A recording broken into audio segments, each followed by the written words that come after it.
Hello, everyone. Jarrett Hoffman here with the latest edition of the Better Than Less Than podcast. For those who are new here, the Better Than Less Than podcast a is focused on the Division Two and NAIA level HBCUs. So you're going to hear a lot about the CIAA, the SIAC, the HBCUAC, and our independent HBCUs at the Division Two and NAIA level, like Langston and Florida Memorial, Lincoln, Missouri, so on and so forth. If you want a podcast focused on the SWAC, then you can watch the SWAC page podcast on the HBCU Sports Network that is co-hosted by Kendrick Marshall and Ken Rashad.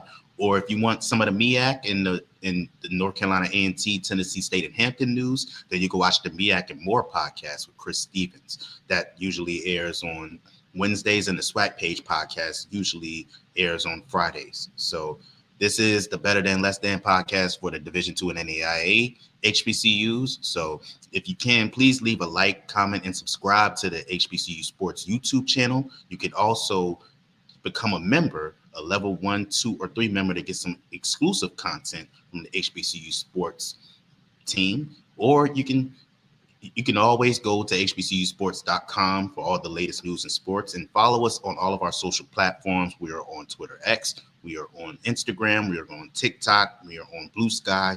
Name a social media platform, we're probably on there. So please follow us on everything that we do.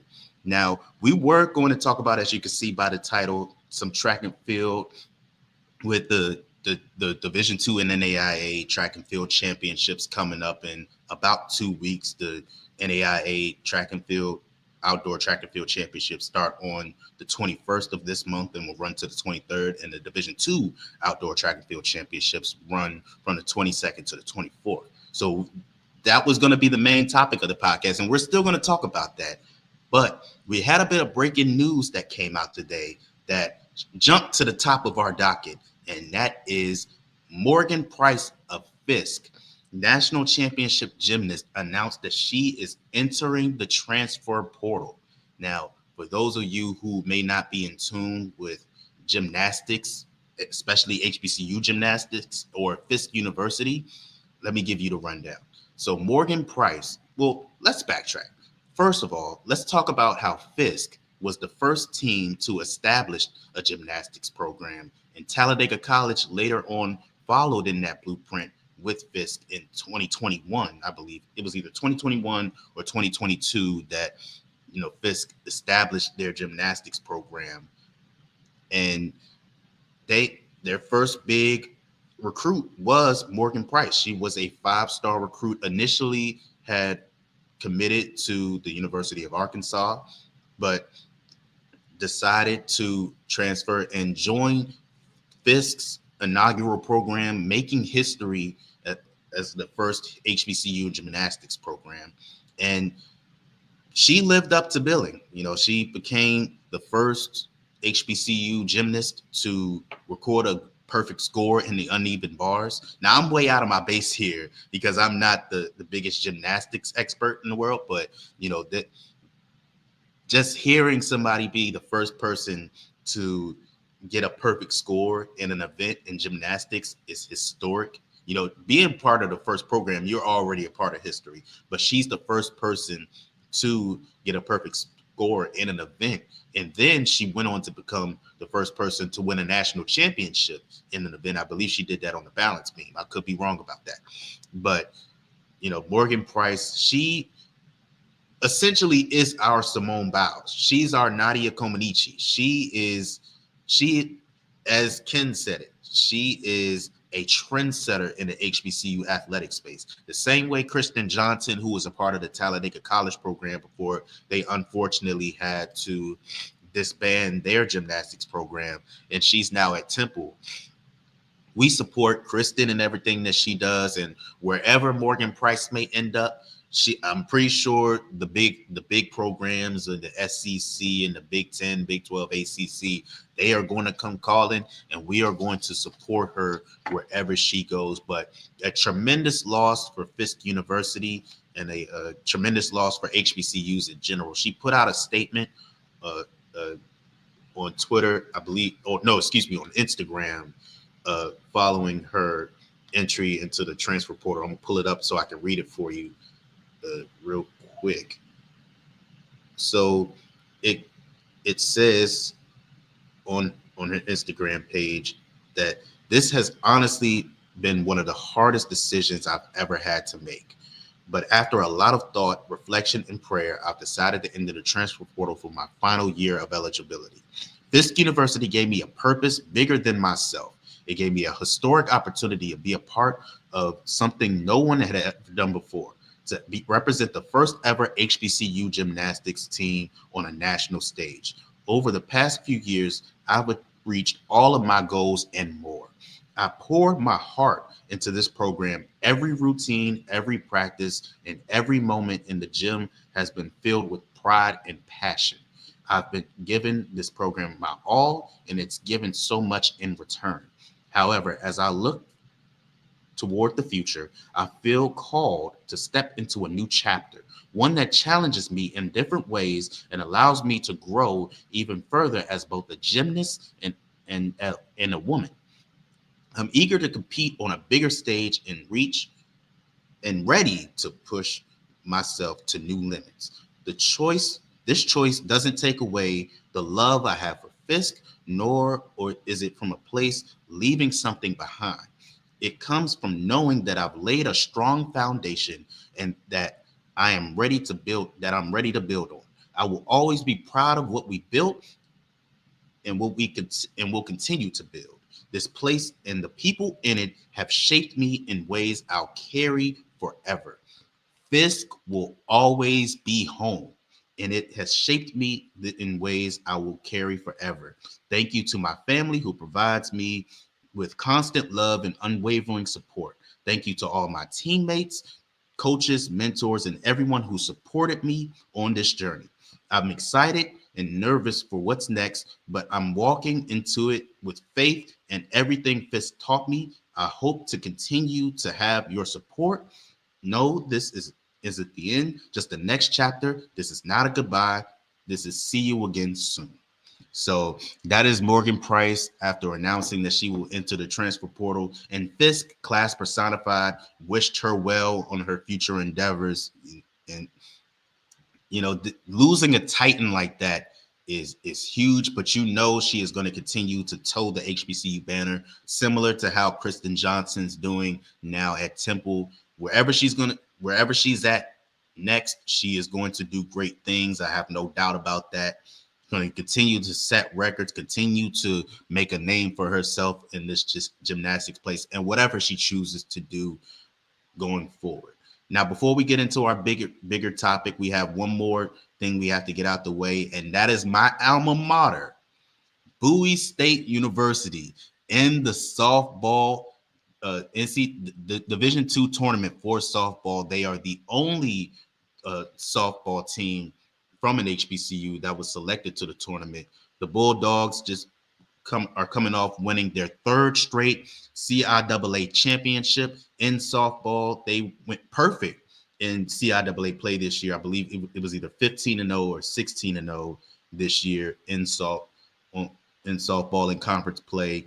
And unfortunately, they just lost their opening round game against East Stroudsburg, but it's not the end for them. They still have a game coming up. They will play the loser of Westchester, and I forget the other team that is involved, but they will have one more game to keep their Division II tournament run alive. And I just want to shout out Ed Powell, the softball coach at Bowie State. He is in his sixth season with Bowie State, and he has turned this team into a powerhouse, similar to how our bowling team was once a powerhouse, winning, I believe, 5 CIAA championships in a row at one point in bowling. And now that dynasty has now shifted towards softball.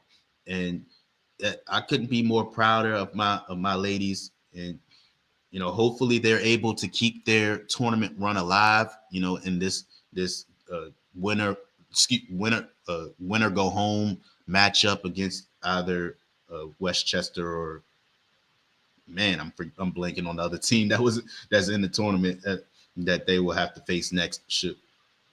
Oh, it's Shippensburg. There you go, Shippensburg.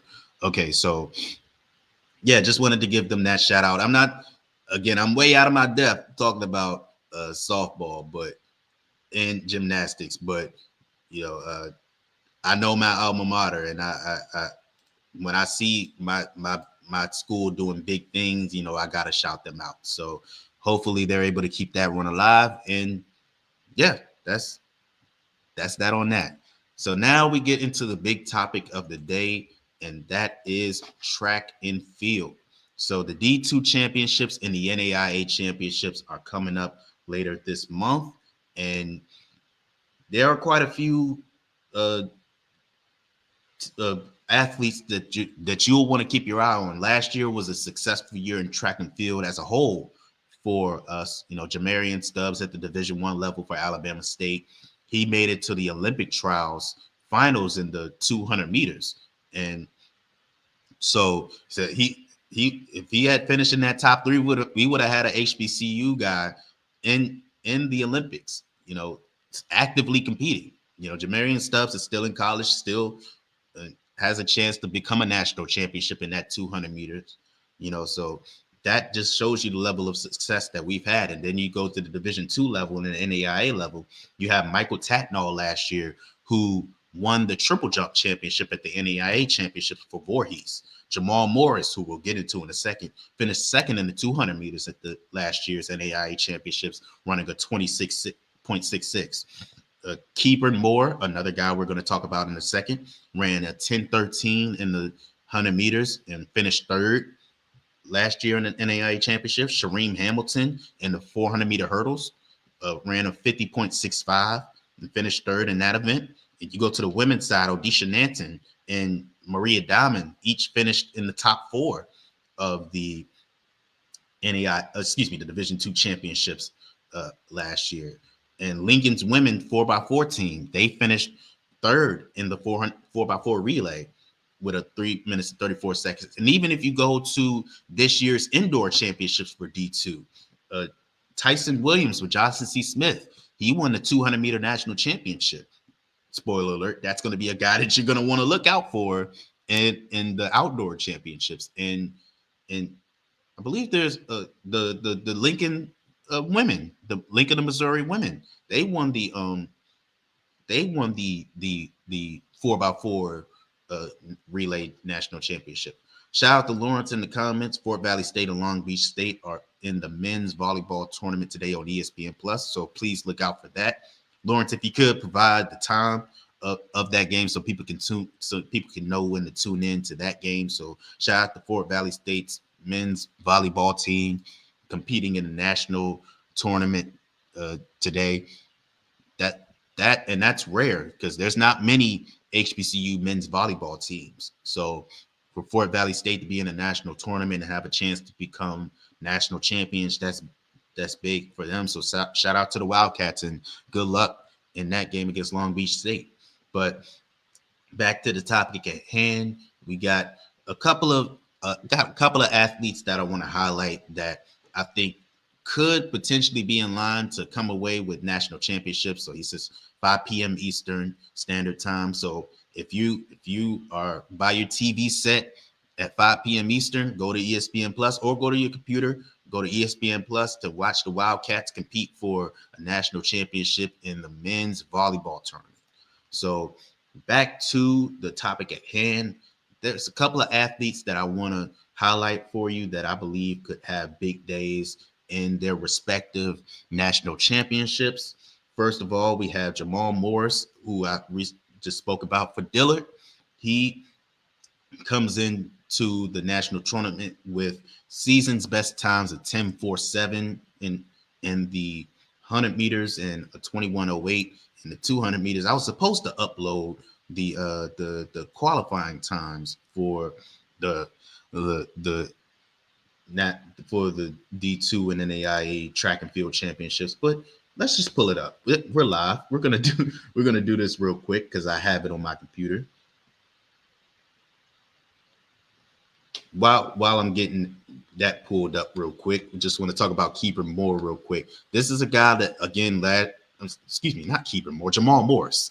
Jamal Morris Uh, came didn't have the performance he may have wanted in the HBCU AC championships. He finished fourth in the 100 meters and didn't run in the finals of the 200 meters, despite finished second in the prelims for the 200 meters. Ran a 21.4, and despite that, he will be a guy that is will hear his name called in the NAIA championships. He has the qualifying time once I get that pulled up.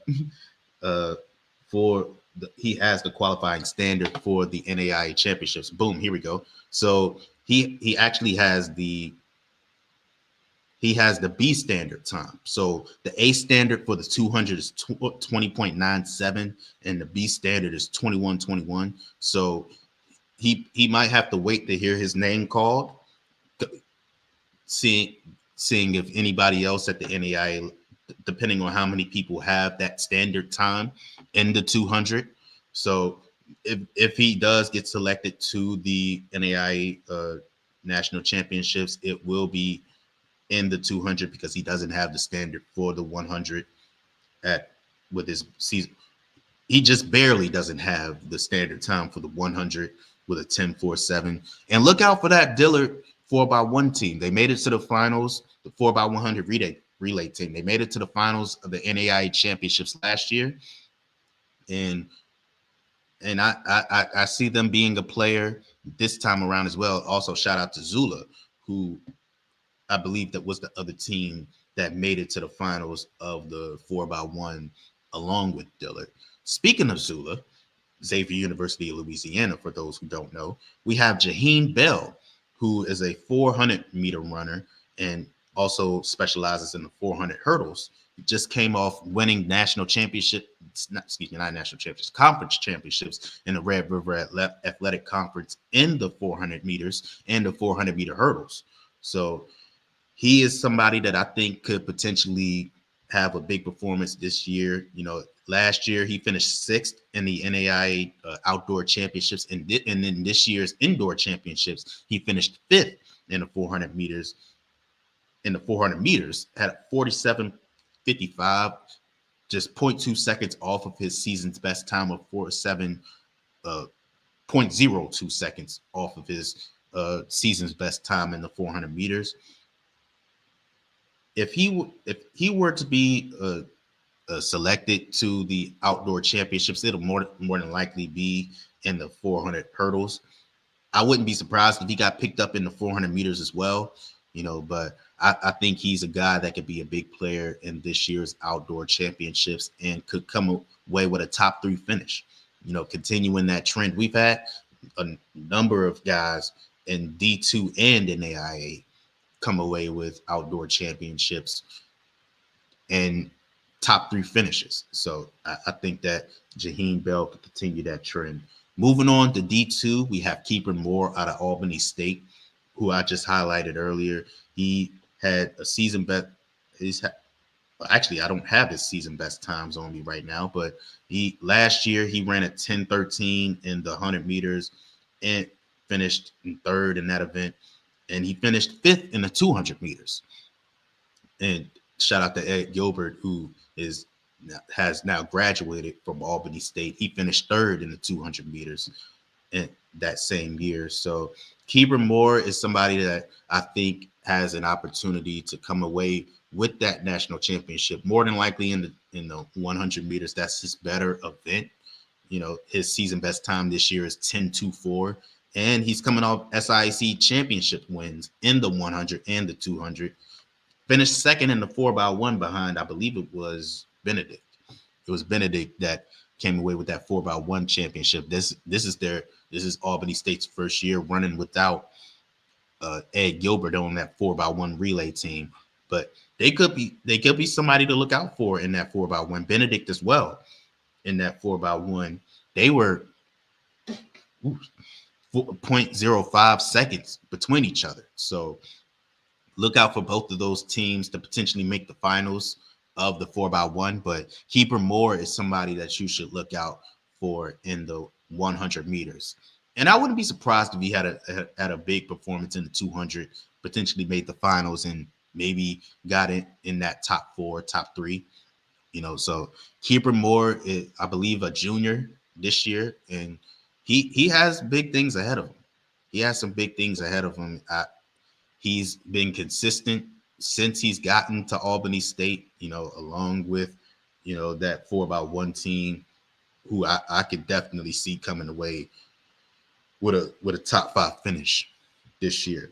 Up next, we have the freshman sensation out of Johnson C. Smith, Tyson Williams. Tyson Williams has jumped onto the scene like a madman. He won just out the gate, winning a national championship in the 200 meters at the indoor national championships. I'm looking up the time he ran. He ran a 25.8, which I believe is also not even that's not even his season best time. His season best time is 20.17. I could really see him running a sub 20 in the Division II outdoor championships. He ran a 25.6 in the that's prelims, 24.8 in the finals of the 200 meters at the CIAA outdoor championships. Took home that title. Finished second in his second best event in the 100 meters. Ran a 10.31. He was ousted by Romer Stapleton of Claflin. Spoiler alert, we're going to get to him in a second. He ran a 10.25. Romer Stapleton did. But Tyson Williams, if he doesn't finish in the top 3 of the outdoor championships this year, at the D2 outdoor championships this year, he will eventually, if he chooses to stay at Johnson C. Smith. This young man, now granted, I haven't had the opportunity to watch much track and field this year. There's been a lot going on, but man, just looking at the numbers that Tyson Williams is putting up, the times that he's putting up, and all of the top 5 finishes that he's had throughout the year, this young man has a bright future ahead of him. And Johnson C. Smith can only be so lucky that he chooses to stay over the next 4 years, let alone coming back next year. Because I'm pretty sure there are some programs that are looking to snatch this young man up. And and the fact that he's open to doing multiple events, that he also runs in the 400. He runs as part of the 4x4 team. So this young man is a jack of all trades. And if he continues to put it together, develop into his body, continue to put on some muscle, and continue to develop that speed, and just knowing the pacing of a race and locking in mentally for a race, this young man has a bright future ahead of him. I'm calling it now. If he stays at the Division II level, and hopefully that's at Johnson C. Smith, he will be a national championship. He will be a national champion multiple times over. Mark my words. Tyson Williams out of Johnson C. Smith, if he chooses to stay at the Johnson C. Smith or at the D2 level, this young man will win multiple national championships. I don't know if that's going to be just at the 200 level or if it'll be 100 and 200, but he will win a national championship multiple times over. You heard it here first. So when you see Johnson C. Smith congratulating Tyson Williams on becoming a national champion, just remember that I spoke that into existence. No, I'm not going to take credit for that. That's going to be all for that young man's hard work. But so next up, we got the man that beat him out in the 100-meter final. We have Romer Stapleton out of Claflin. Romer Stapleton, I believe, is a junior. No, he was a senior. He's actually a senior. He has a season's best time of 10.21 and has a season best time in the 200 at 21.09. He ran that in the finals of the 200 at the CIAA Outdoor Championships, finished third in that race. And he also claimed the 4x1 title, running a 40.3, just beating out Johnson C. Smith, who ran a 40.66 in that race. Romer Stapleton hasn't been at the national championship level yet. He's unfortunately, his career is coming to an end, but desperate times call for desperate measures. And I think that if he gets that opportunity to be selected to the D2 outdoor championships, he is going to run for his life, knowing that this is essentially the end of his career. This is the end of his career, just like it was for Ed Gilbert last year when he ran and finished third in the 200 meters. I think that Romar Stapleton could potentially have a performance like that in this year's uh, outdoor championships. Following in the footsteps of Javon Riley, who I believe made it to the finals of the 400 meters last year, a fellow Claflin sprinter. So look out for Romar Stapleton to have a big performance in the Division II outdoor championship should he be selected. I sure hope he would. I believe he has the standard time for D2. Again, this is live. We're gonna look this up. This is Yeah, he does. He does. He has a standard time is 21.17 in the 200 meters, and he has that in flying color. Has that in flying colors. And then in the 100 meters, his season's best time, I believe, is 10:21. So absolutely, he has the standard time for the 100. So look for Romar Stapleton to potentially be selected to the outdoor championships in the 100 and the 200 and have a big performance there in what will be his last outing as a college track and field athlete. Moving on to the women's side, we have Odisha Nanton out of Lincoln, Missouri. Lincoln, Missouri. Just look out for if you see anybody with Lincoln, Missouri in the Division II outdoor track and field championships, look out for them because they consistently have big performances in the track and field championships, but especially Odisha Nanton. She was, like we mentioned earlier, she finished fourth last year in the 400 meters. Also, shout out to Maria Diamond, who finished fourth in that same event. But yeah, Odisha Nanton, it was the 400 meter hurdles, excuse me. But yeah, Odisha Nanton just claimed the 400 meter hurdles title in her first in the Great Lakes Valley Conference. She did it last year in the MIAA.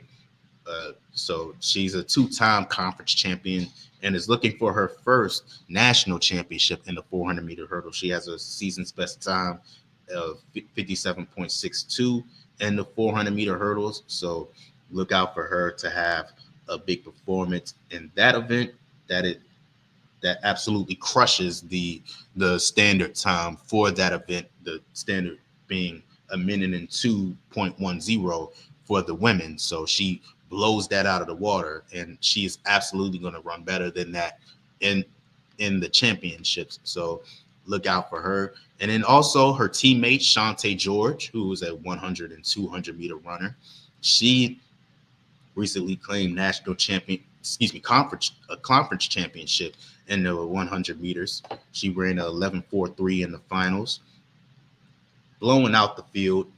The second place runner running 11.61. She also finished second in the 200 meters with a 23.27 time. So look out for Shantae. Look out for her being on the 4x100 relay team. And look out for Lincoln's 4x4 relay team on the men's and women's side. Just look out for Lincoln University of Missouri in the track and field championships. They are becoming what St. Augustine's once was in track and field when they were led by George Williams. They have a monopoly in track and field. They have runners at every level that are able to get it done. Chanel Clark Giddings, who was a part of that 4x1 relay team. I don't think she has the standard time for the 400 meters. Actually, I think she does, if I'm not mistaken. I think she just barely does. Not sure if that'll be enough to get her in, but I think she's another person that could potentially make it sneak into a finals. It'll probably be by the skin of her teeth, but I think she has what it takes to make it to the finals of the 400 meters. But look out for her to be on that 4x4 team. Lincoln, Missouri's women already have a 4x400 relay indoor championship. So if they sweep the indoor and outdoor championships, that'll be very impressive. And yeah, so Lincoln University, Missouri. If you see an athlete from that school, more than likely they are going to be a big player in whatever event they're running in. So look out for that. The again, the NAIA Outdoor Track and Field Championships begin this month on the 21st and runs to the 23rd. And then the D2 Outdoor Championships run from the 24th to the 26th. So keep your eyes locked in. I believe that they will announce the final qualifiers in by next week or so. I think there's still some local meets going on. So before we get to the national championships, so I think there's still some time for more of our athletes to run some qualifying times to qualify them for the outdoor national championships. And you'll be the first to know who all the qualifiers are for the national championships when they are announced. It'll either be on this podcast or you can go to hbcusports.com for a comprehensive list of all the qualifiers for the outdoor national championships. So that's going to do it for this episode of the Better Than Less Than podcast. Again, if you could leave a like, comment, and subscribe to the channel for all the latest content in HBCU sports. You can also subscribe to becoming a level 1, 2, or 3 member to get exclusive content from the HBCU sports team. You can always go to hbcusports.com for all the latest news at HBCU sports. And you can follow us on all of our social platforms, Twitter, X, Facebook, Instagram, Blue Sky, TikTok. Name a social media platform, we are on there. Until next time, this is Jarrett Hoffman with the Better Than Less Than podcast. See you guys.